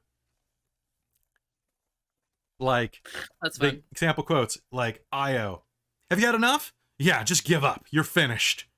Okay, team, we're off balance. Rally! Or, that was quite a blunder. You're lucky Oh I'm my feeling God. merciful. If someone Oh was my God, I love real, this. if Fights. someone was real go-getter, they would make a little soundboard that would be a random fight statement for each. Fight smarter Yes. and harder. Hold on, I gotta do Xarria because I gotta do my Snidely Whiplash voice. One sec. Oh God. Okay, hold on. You have much to learn. And here I thought you possessed some talent. And with this next incantation, I shall pluck any hope of victory from your mind. That's a long one. That's a long one. Yeah. That was a good hit, wasn't it? Come on. Eyes on me. Can I have this dance? No? Like, they're cute. I like them. Very good. I like them. You can tell which characters I like. Who's Dermot's? Io, Maggie, I could use some help here. Oh, See? Little goblin tank. Oh. All right, so we got a couple more questions to go through before we wrap. So there's a book about so the book talks about what if the players don't take the test or the quest, or the rivals get the vision instead. Do you feel the book does enough to? This is from Matt Brittle. Does enough to encourage player buy-in on the main plot, or have you had to create additional plot hooks and other items to connect the players to the main plot? I'm going to open this up to you in just one sec, but I personally think that it's really interesting. I think that there aren't quite enough plot hooks if the rivals get the gem to follow it, because then a lot of players would be like, oh, well, they won, rather than like, oh, they stole it from us, unless that was set up in advance. I think you'd have to do the legwork to make more antagonism. there. But as for do you think there are enough like things to bring them back toward the call of adventure? Absolutely not. I think that is the one failing of chapter 1, is that the whole this book is completely based on the idea that the characters are going to follow the plot. And while anybody who goes into an adventure path should probably go in with the mindset to lean into the plot at least a bit, not there are so many people who are running modules whose players are like, yeah, I just wanted to play a game. I don't actually care about this plot. I want to play Wildbound the Witchlight, but I don't want to go to the Feywild. I want to play Curse of Strahd, but I want to not go to Ravenloft. And you're like, why do you want to play this game? It's like, well, because sometimes you just want to play a game. So you need to convincing. But the problem is the refusing the call to adventure section is this sidebar right here. That is the entire portion. And if you're watching or if you're listening on podcast or can't see the screen right now, it is one long paragraph, and that's all.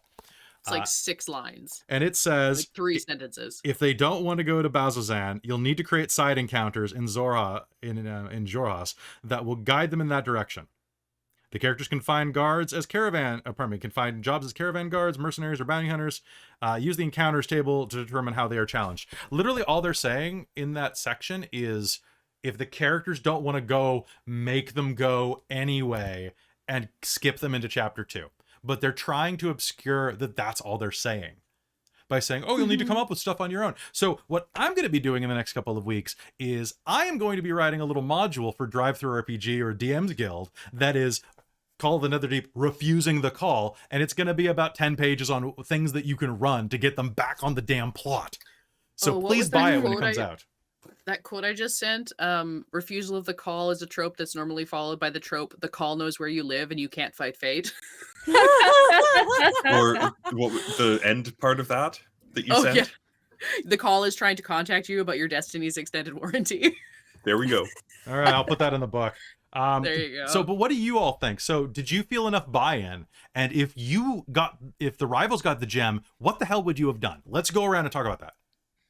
So I only felt enough buy-in because we got the gem, because the whole vision was the prophecy, the chosen ones kind of thing, and we were the ones that saw it, and then they only heard kind of murmured whatevers. So I was like, well, obviously then they weren't the chosen ones. But if they had gotten it and they had gotten the vision, then they would have been the chosen ones, and it's too bad, so sad for us. It's unless they were like, hey, come with us. That's what I was gonna say. Yeah, absolutely. If they did the reverse of what we did, basically, like they got this stuff and they're like, hey, you helped fight the shark, here, take half of this gold. Also, we heard something weird about this gem. Because we would have been concerned if they all passed out. Like, we would have probably tried to bring them back like they did for us. So, I think you bringing us out with the rivals, I don't know if that was in the book or not. No, so here's what happens. Friendly or different rivals. The characters awake and find the rivals trying to rouse them. They didn't see the vision. The rivals sense the energy. If they retrieved the Emerald Eye, they concede their competition to you.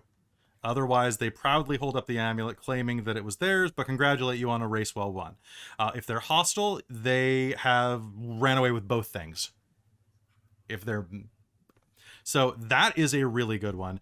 And then if Io or another one of the rivals touch the jewel before the players, they receive the vision instead. If the rivals, they fall unconscious for 1 minute, and it's up to the characters to decide what to do with them. In this scenario, which is examined in 2, the rivals are the heroes of the story, and the characters must decide to aid them or try to take back and claim the destiny for themselves. Now, right? That's a rough one. Yeah, I think that it might be an important, because like we were just talking about the players being the protagonists of the story earlier, and I think that if that's depending on your group, it might be a very good idea to have a conversation with them of being like, hey, you might not be the protagonists of this story, like and going along with some advice on how to make that run if that happens. But I think making sure that they're okay with that might be a good idea, because I do think a lot of people do play because they want to be part of a like group protagonist for the story. So it can be I can see that. Wow. Yeah. I can Right? see that being I think really that's a difficult. huge flaw. Like, I think Yeah. that is a poor decision choice. Mhm. I feel like it is very much expecting your and this is a big problem with, like, I mean, well, I don't know if it's a really problem, but it's a problem that people have been calling out since the inception of Critical Role, of everyone expects their table to be the players in Critical Role, and this module kind of expects that. And it I- expects you to follow what would Mm. be best for the story. Rather than what is Which- more fun for you playing in that exact moment. Yeah. So Yeah. here's a twist. I'm gonna run this for you right now. I'm gonna read this bit for you, and I want you to give me your blunt reaction of what you think you would do as a player in character. Okay? If the rivals acquire, the characters we're currently as playing. the character you're playing, but Okay. or meta. Like, I want your honest gut reaction to this. Okay? So this is the flip. If the rivals acquire the Jewel of Three Prayers and experience the vision, they are the ones approached by Elder Ushru in the morning, and they are the ones who are encouraged to travel to Bazazan. In this case, read the following to the players. You're eating breakfast at the Unbroken Tusk while locals chat around you. Through the cacophony, one voice catches your attention. Rumor has it they're going to, I think it's Roshana, to sell it. Elder Ushru met with him this morning, and well, he was whispering while pointing at this huge shiny amulet on the table. He was talking about destiny and other heroic-like words. I think they were the group who won the grand finale yesterday. That amulet looked pretty magical, even if it isn't. I think it'd be worth a fortune. Yeah, I hear they're traveling down the Emerald Loop now. Would that be enough to get you to chase them, to know that they're just going to try to pawn it? Also, that doesn't feel right for the characters to do, but I like the rumor that they're like, oh yeah, they're just going to sell it and make a fortune. I bet the thing's worth like 10,000 gold pieces. Me as a player sees that as this is what you're supposed to do, and as a responsible player would follow that line. Yes. But Yeah. As in character, yeah, I would definitely read that as, okay, oh, maybe we were so close. Maybe we should go. I mean, the breadcrumbs smell of dough still. Like, they're so fresh. Yeah. Like, oh, they're literally going here. Let me just mark this on the path of anyone eavesdropping's map. Yeah. do. But Caitlan and Chris, what do you think? Would that be enough? Well, as a player, I'd be like, okay, obviously we're supposed to go follow them. I'll make up some reason for my character to want to go follow them. But as a character, she would be like, oh, wow, that's kind of a shitty thing to do. But like, if they got it fair and square, whatever. So It was theirs to do with what they wanted. I have an idea for a twist. So Chris, you agree with that, right? Okay. Yeah, for the most part, yeah, it's very much like as a player, like just try and think, okay, maybe we're supposed to go off and do this thing instead. Though I've also had some people being like, oh well, shit, like I got to now prepare this because you guys are going off tilt by following random little rumors and stuff like that before. In fact, I'm currently going through that with one game that I'm in right now, where somebody's just like, you weren't supposed to go after that. I'm like, why is it there then? That's cool. That's like, what was this? Is this in Storm King's Thunder? Yeah. Listen to Christine's rant about the that. Boat? Is it the boat? Oh no, the different. giant freaking robot. Oh yeah. I don't think we even got that. Well, like we didn't even like get into the heart of the story, and it's just like there's a giant freaking robot like that the giants used Over here. that they're trying to get. We need to stop this, and it's like, no, this isn't the plot. And it's like, wait, this isn't. Like a lot of modules have those kind of like hooks and layers. Okay, so I have a trick for fixing this for you, and I'm pretty sure it's going to work on all of you right now. Watch this, and it's called Inject a Little Star Wars. Yeah, rumor has it they're going to Roshana to sell it. Elder Ushru met with them in the morning, kept whispering all these destiny-sounding words, like big heroic stuff. But I gotta look at it, and I wasn't the only one. Things worth thousands of gold pieces. The Cryon conspiracy's probably already heard about it. If they're heading to Roshana, they're not going to make it there alive. But you didn't hear it from me. I just want a piece of the action if you manage to get there first. I know how you mercenaries and bounty hunters are. Or something like that. Like, make it so that there's ticking clock on them dying and losing it. Even if you hate them, they're going to die and lose it. One of those things you should care about. Because if your rivals have it, and you hate them, that sucks. But if your rivals get murdered and you still don't get the thing that should have been yours, then sorry, that just feels like a very Star Wars twist. Well, and that gives you a lot of like, because the first one, it's like, okay, your option really is to follow them, right? Whereas this, or go to them and say, hey, we'd love to support you in going if you decide, if you are, I think that's what we would do with the initial one, right? Is I think say, so, yeah. well, let's go help them out, basically, because they haven't been total dicks to us, and Maggie's great. But I think if it is a matter of like, oh, well, they hate us, but we know people are out to get them. Hey guys, if you split that with us, we'll come be your bodyguards. And between the 10 of us, we should be able to keep this thing safe. So what's your lives worth to you? So even if you're playing that, right? Like there's a lot of avenues. Yeah, and if you let them set off in advance, the one thing, if you use that, make sure that the person being talked to that you overhear is not the only person who knows. You definitely want to say like, yeah, the Thieves Guild's already heard about it too. Yeah. So that it's like, oh, there's an amorphous threat that the players can't stop it from happening, but they can prevent it from finishing. Like it's already, so long, you can't do it so that like they can stop the entire machine. Like the attempts are going to be made. You can be there to stop those attempts. You want there to be conflict always. But like, Xarria, would that be interesting to you? Or would that be interesting to Xarria, Caitlan? Would that, yeah. Or at least more interesting? Caitlan would definitely do that. Yeah. Xarria would, if she'd be like, damn, now I've heard it. Now I know that they're gonna die. Now I have to go try to help them, kind of thing. There will be blood. There's that too, right? There's blood there. Free blood. Free blood. Blood for the blood god. Yeah. Blood is I make for the... my own blood. Yeah, if you don't make your own blood, store-bought is fine.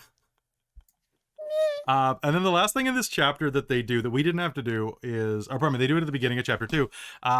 It's Warring Destiny. So if you made rivals, the rivals your enemies, by insulting or killing one of their party members, which is ridiculous, one of the rivals will steal this from you while you're sleeping, which actually is a pretty good plot hook too, because they steal it and try to go off with it. And usually, yeah, right. So either likely the thief is Irvin, who sees the mystical item as a treasure. It could be Galsariad.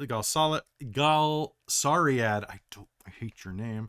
And if one of you killed one of their people, Io would steal it because Io is loyal as hell. The attempted outcome has like a few options, and you can question the thief, and so on. That's a little better, right? So, it's a little better. It's not great. So I guess, yeah, it's a little bit of a weak hook if the players don't want to do it. So Chris mentioned this earlier. I think we've mentioned it constantly throughout, but talk to your players, make sure they're geared up and tell them in advance. It's not a spoiler to say, build characters that would go on an adventure if it was presented to them. You know? Yeah, 100%. I honestly, you're playing D&D, you should play characters who would go on an adventure. Well, and there's a game that I'm picking up, and we've been talking about, like, I was building this character. I was like, yeah, this is kind of my character idea, and she's pretty flitty and she's whatever. And our storyteller was like, make sure she wants something. Like, your character needs to have a drive, otherwise she's not going to do all these things. And I was like, that's, yeah, it is. And I, say, oh, well, these are her drives and whatever. So she does have wants, but have those conversations with your players if you're concerned about it. All right, let's blow through this real quick. Heard from Nicholas Art. Heard a tip that I heard, which should keep the relationships more manageable, is note how the rivals feel about the PCs writ large, and an exception or two. Example, Maggie likes the party but can't stand PCX. I was neutral to the party but may be developing a crush on PCY. Absolutely. I don't want to say anything. I don't know if that's even a tip, but that would seems very natural to me. But it is a bit of advice that I absolutely encourage, is that nobody... I think you as a writer know to keep that in mind, but I think the average person wouldn't. Everybody, this is a tip from games that are not Dungeons and Dragons. But in Vampire the Masquerade, they have something called a coterie chart. And what they suggest in the new edition of Vampire the Masquerade is that you write a character's name. So say you have like 3 characters, you write a name, and then you have arrows connecting the other, which is how this person feels about this person and this person feels about this one, including any secrets that they might have or information on that. Do a quick one if you are visual and like that kind of thing, and don't just retain that knowledge. Like as a writer, I've got it in my head constantly, like, oh, Maggie thinks that Dorlen is cute, but would rather have a conversation with Sabina if given the option, because they're more on the same wavelength. It's not that she doesn't like, and maybe Maggie's a little afraid of Xarria because of the blood thing, right? Like you can I think the point was more, and maybe this is just what I read for it. Maybe I'm reading wrong. Absolutely. Helping to organize all of the thoughts and the different relationships in writing was to be like, okay, they like the party except for this person. Oh, so singling. Like, okay. So like, yeah, like, but kind of like, this is the general, this is the exception, and using that as a way to organize. Yeah, no, actually, no, I think. You're right. I think I read that wrong. So sorry, Nicholas. Yeah, that's a great idea. So absolutely, yeah. And also, one thing, I'm going to hold up green, but Post-its, which, wow, you can see from the back. Use index cards and Post-its if you have to in your DMing. It will save your life, especially if you have a big space or table that you can put them on. Cards are really helpful, because you can really, really work with your players and have like them obviously visible so that people can have access to information, or you can if you forget. Let's see. How do you make the NPCs memorable even in one scene? I mean, that's a really big one. That's from Kiyama, but that's a really big one. We'll talk about that more in How to DM during Dork Tales Expo, which is a convention we're running at the end of the month. Tons of great stuff. We're finishing up putting our panels out, so we should have a schedule out in the next week or so. It's free. It's hopefully by donation, so donation's encouraged to help make the channel better. But it's absolutely free because we try to make as much of our content free as possible. But honestly, how to make them likable, have them do things the characters like. Borrow traits from fictional characters that your players like is a good one too. If they like Indiana Jones. Have them like the characters. Yeah, there's nothing like, one of the best tricks to having someone like you is to like them first. People like to be liked. And then there's a discussion about, refusing the call is a big one. And then there's a last one that was on our Discord from someone named Kami, who said, well, we're going to run it later this year, and I'm thinking about replacing the rivals with other characters. Not that I don't like them, I just want to try mirroring the party a bit more. For example, like basically just trying to have matches. I think that's a good idea. If you come up with something that is better than what is written in a module, use your stuff. Modules are out of the box meals. They're not home cooking. So add an egg to your ramen. Add an egg to your ramen. Right. Thank you so much, Christa. I was trying to think of like, add pepper to your craft dinner. I don't know if Americans know what craft dinner is, because I didn't when I moved up here. Yeah. I was like, Kraft mac and cheese. Is it it's mac and cheese. What are you guys talking about? It's not a full dinner. What do you mean that's all you guys eat? If you do 2 boxes, it is. God, it's 2 boxes at dinner. I love how I am apparently a small family of 4, according to the package size. I definitely am. Yes. How small is this family of 4? Dorlen sized? On some packets of soup. Me too. Truly. I feel like Dorlen eats a lot, though. Dorlen does eat a lot. That was proven. And then he dies. A lot too. Okay. 3 botches in a row. 3 botches in a row. Okay, so folks, beautiful. I think that's what we have the time for today. So I hope that helped with chapter 1. We're going to do another big one of these on chapter 2, which is going to be way more in depth, because chapter 2 is where things get sticky. It's all the way going like from the call to adventure to Bazzoxan. And I think that that's going to be really, really crucial. So please leave your comments or questions for chapter 2 in the comments below. Hop on our Discord. It's free. Do it. And I'll also do a community post to ask people for more stuff. Thank you to everybody who put stuff. I don't know if I thanked everybody specifically by name, but also thanks to Matt B. Dropped some stuff. And it's been fantastic running this game for you. I've had a lot of fun. I hope you all have. Who I don't see a name on it, but who gave me all these amazing timestamps for clips? So that was someone in episode 1. So if you check the credits for episode 1, their I'll go name will find be them. down there. Let's do a shout out because this person left like 30 something, maybe 40 timestamps of their favorite moments of the episode.